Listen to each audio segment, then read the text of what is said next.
Talk Talk. Oh, Talk Talk was a band. Talk Talk was a band from the 1980s. So,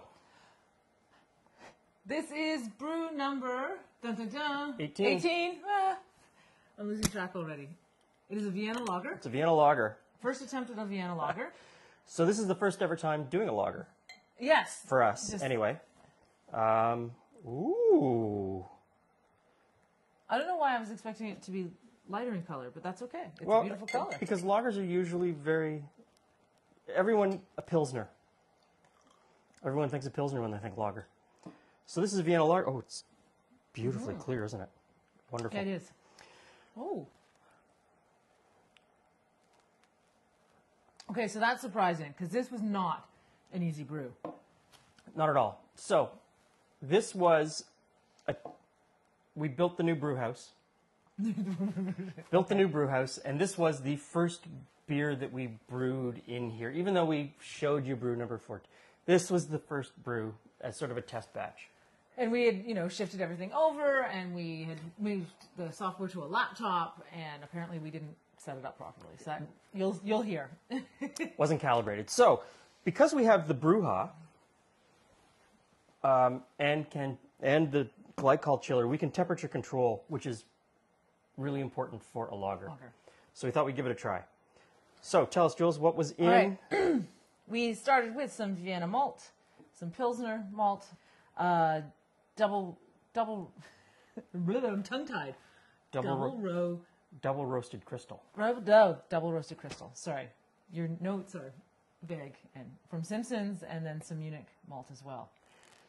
And so we started out. We set up the temperature in the Brewha. 158 degrees is the strike water, and then we mashed at 151 degrees Fahrenheit for 60 minutes.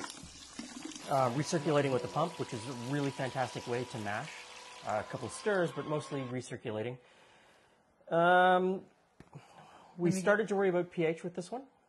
So we tested our pH at 30 minutes, and we were a little bit low, so we added lactic acid, which brought our pH within the correct range.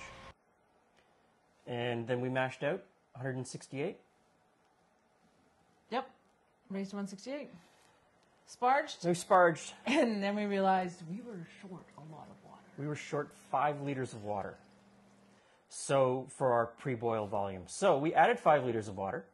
And that was part of that calibrating of the new software. Our mistake. Which didn't. Once we added the water, we actually came to the pre-boil gravity that we needed. So everything worked out. And this is an amazing tasting beer. It really is. It's got great malt character. I really like that.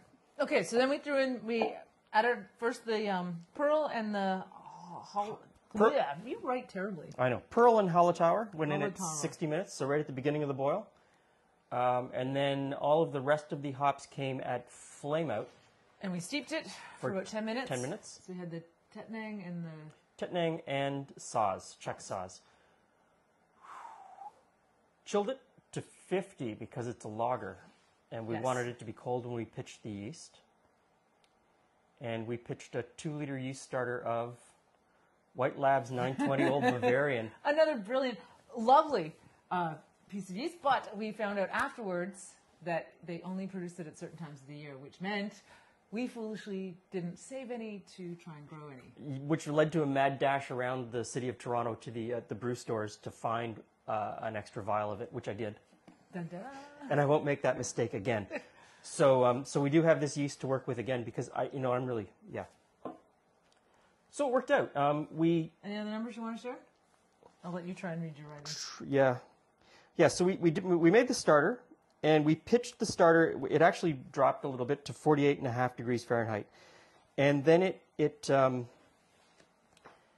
we temperature controlled it during the entire fermentation. And 6 days later, 6 days after brewing, we bumped the temperature up to 65.5 degrees Fahrenheit for the diacetyl rest.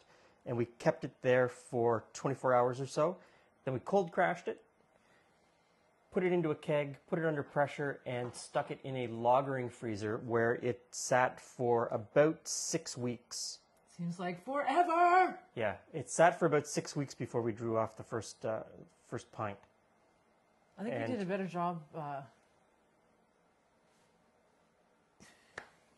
getting bubbles in it. That's not the right word. Yeah, the carbonation. Got carbonation. pretty Carbonation nicely. is right. It's clear. It's a beautiful color. It tastes fantastic. Because we certainly haven't mastered carbonation yet, in any way. The problem we're not consistent. when we bottle, it's inconsistent. Yeah.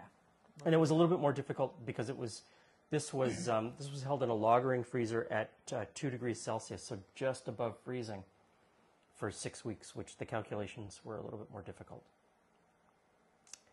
This should be in regular rotation. This is a recipe that I want to come back to again and again. Well, we'll try it again. Thank you very much. No. Thank you very much. Who am I thanking? Cheers. Cheers.